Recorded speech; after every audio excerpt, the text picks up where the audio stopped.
exposición que voy a realizar es sobre la incidencia del cuerpo electoral en la designación de los magistrados del Poder Judicial. Lo primero que hay que señalar es que estamos en un Estado de Derecho. ¿Qué significa esto? Significa que todos los habitantes estamos sometidos a derecho. Todos, sin ninguna clase de distingo. A su vez, los gobernantes también están sometidos a derecho. Los gobernantes cuando actúan como gobernantes y cuando actúan en su esfera particular. Esta es la definición que da Casinelli y Muñoz de Estado de Derecho, resumidamente. Lo segundo que hay que señalar es que nuestra Constitución es de carácter democrático. ¿Qué quiere decir esto? Quiere decir de que todos los ciudadanos participamos en la elección, en la aprobación de esa Constitución. Tercero, todos los integrantes del Poder Ejecutivo, del Poder Legislativo y todos los integrantes del Poder Judicial, la forma de designación para acceder a esos cargos está en la Constitución. La Constitución señala que la soberanía radica en la nación y ella es ejercida directamente por el cuerpo electoral en los casos de lo que la doctrina llama los institutos de gobierno directo. Elección, iniciativa, referéndum. E indirectamente por los tres poderes del Estado, dentro de ellos el Poder Judicial. La Constitución de 1830 incluso se hacía referencia a los tres altos poderes y se los nombraba específicamente, Ejecutivo, Legislativo, Judicial. En nuestra actual Constitución no los nombra, pero dice poderes representativos. Entonces, para acceder a cualquier cargo dentro de la magistratura hay que seguir con los procedimientos constitucionales.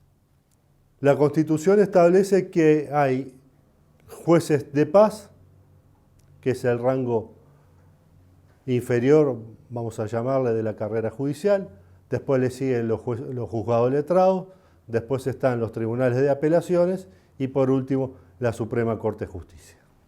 Para la designación de los jueces letrados y la designación de los jueces de paz, el órgano competente para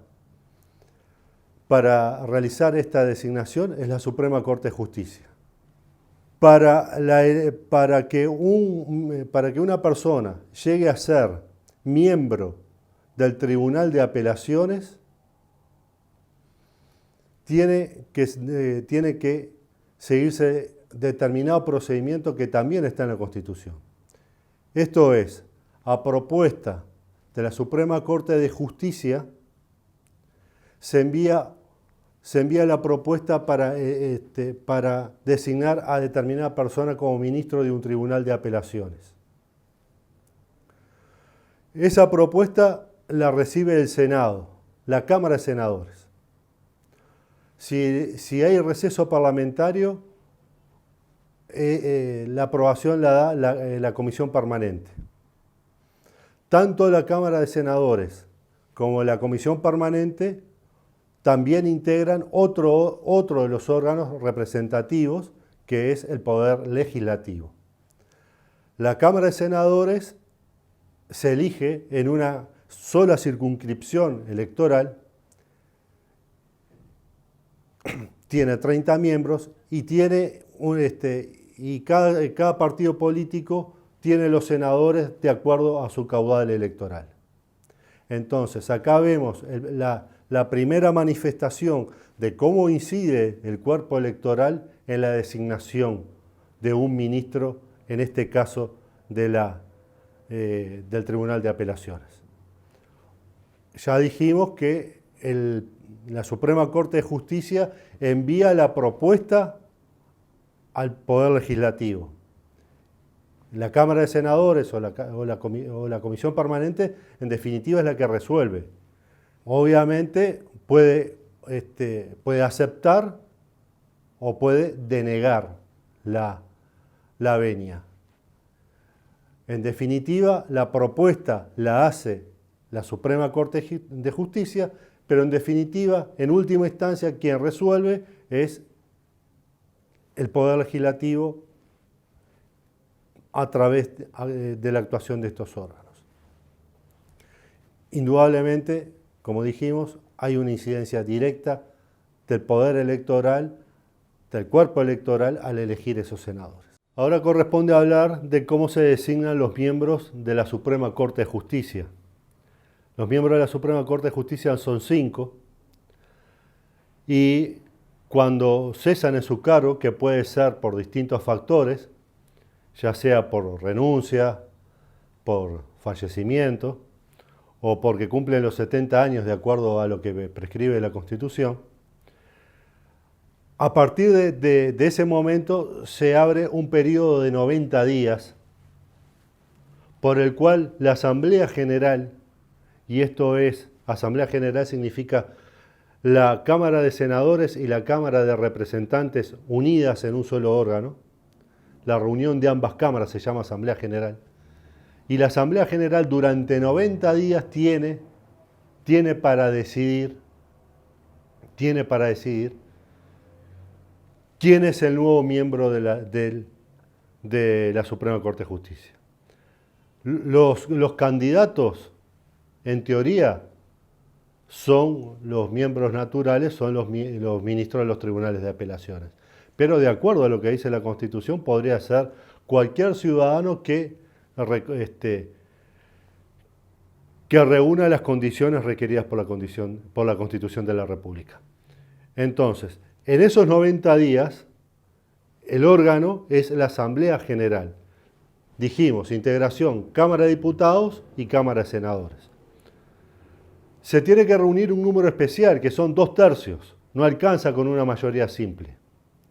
Entonces, si se obtiene esa mayoría calificada, que es la que marca la Constitución, de 2/3, ese ministro del Tribunal de Apelaciones o quien decida la Asamblea General se convierte en ministro de la Suprema Corte de Justicia.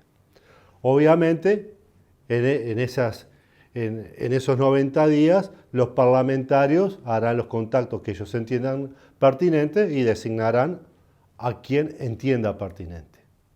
Entonces, como profundizando un poquito más lo que habíamos dicho de los tribunales de apelaciones, acá se reúnen las dos cámaras y el cuerpo electoral votó la Cámara de Senadores y la Cámara de Diputados. Entonces, esa conformación nace de la expresión popular de los ciudadanos votando para integrar las cámaras.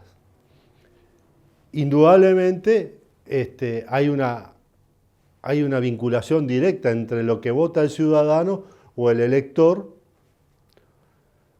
porque en la elección nacional puede haber casos de electores no ciudadanos, que también que todas esas voluntades conforman la integración de las cámaras. Entonces, la integración de la Cámara de ambas cámaras es la representación directa de la expresión del cuerpo electoral, que a su vez es quien designa los ministros de la Suprema Corte de Justicia. Señalamos esto y es importante, 2/3. En los últimos años no hay ningún partido que tenga esa mayoría especial de 2/3, por lo cual requiere acuerdos políticos entre los legisladores, entre los distintos partidos para alcanzar ese número.